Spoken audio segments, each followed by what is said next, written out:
اور بجلی load shedding, voltage کی کمی بیشی اور بجلی کی بار بار کی ٹرپنگ سے زمینداروں کی مشینری جلنے سے زمیندار طبقے کے ساتھ ساتھ مستری و دکاندار بھی سخت متاثر ہو گئے ہیں۔ ایسے موٹر خرابی 50-60 ہزار روپے کو نن تو ہم وسائل نن جوڑ گئے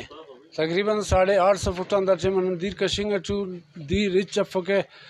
بجلی فکے 6 گھنٹے بجلی ٹوٹل نہ 24 گھنٹے ملیں گے رچ فکے زمینداری چ ارانا گزران مفک نن برے نے موٹر نہ بار بار خراب مر نن تو ہج تابو نہ فج ترتیب پر یوریا نہ مل پک بجلی نہ کرے لوڈ شیڈنگ کو اور بجلی ڈیم میں باز بجلی نہ کرے 2 فیس ہمارے ایک وقت بجلی ڈیم ہمارے اور واٹر لیول باز شپ میں بس واٹر لیول کرے تقریباً 1000 فٹا 1200 فٹا کڑکوچا ہم سنیں اور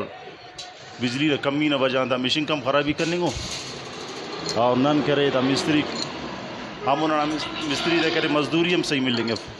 زمیندار صحیح ہے تو علاقہ مجھے خوشحال ہے زمیندار صحیح مت ہو ہنوچا نن اور دکاندار انچا کمزور اور زمیندار کرے قرض کرے نن سامان دے رہے گڑا دے رہے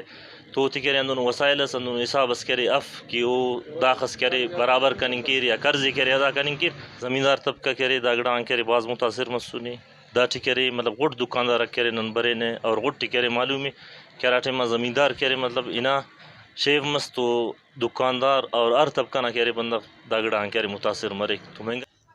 زراعت کی ترقی کے لیے حکومتی سطح پر ضروری اقدامات نہ اٹھانے اور زمینداروں کے ساتھ عدم تعاون کی وجہ سے یہاں سے زراعت ختم ہونے کے قریب ہے۔ زمیندار و کسانوں کی مشکلات کو مدنظر رکھتے ہوئے حکومت ضروری اقدامات اٹھائے تاکہ شعبہ زراعت کی ترقی ممکن ہو سکے۔ کیمرہ مین نثار لیڈی، کیمرہ فیض درانی، وش نیوز، مستونگ۔